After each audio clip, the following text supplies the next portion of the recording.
In the Gulf of Mexico off the Louisiana coast, there's a dead zone. It's a huge swath of water with no oxygen, almost the size of New Hampshire. It forms every spring. Critters that can't move or can't move very fast soon suffocate and die. Fish and dolphins swim away, leaving nothing but a biological desert. Then, in the fall, oxygen-rich waters come back, and the dead zone fades away. Why does this cycle happen? To answer this question, we have to start all the way up the Mississippi River on land. There are a lot of things people do on land that can harm water quality. We fertilize farms. We treat sewage and wastewater. We build highways and sidewalks and parking lots. And when it rains, all these things cause nutrients like nitrogen and phosphorus to wash off of the land and into nearby streams and rivers, like the White or the Wabash or the Ohio. These rivers deliver those nutrients into the Mississippi River, and the Mississippi River flows into the Gulf of Mexico. And all these nutrients make the algae living in the Gulf really, really happy. Algae need nutrients to grow, so all this nitrogen is like a big buffet, and they bloom.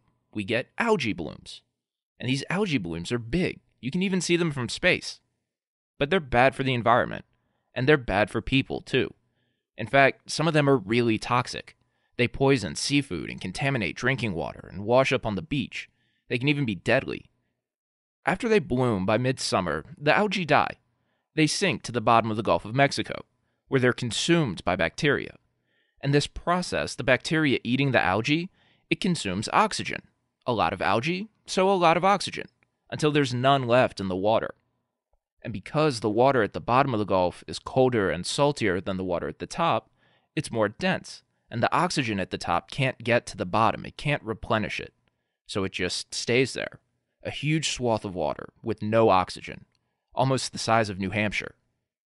At the end of the summer, when the surface water starts to cool, it finally mixes with the dead zone, and then the dead zone goes away. The size of the dead zone changes every year. Depending on rainfall and nutrient runoff, it can be as small as 15 square miles, or as large as 8,500. This video was made by our digital producer, Lauren Chapman. For Indiana Public Broadcasting, I'm Nick Janzen. And if there's an energy or environment topic you'd like to know more about, reach out to us on Twitter. Lauren's at Lauren E. Chapman _, and I'm at Nick _Janzen.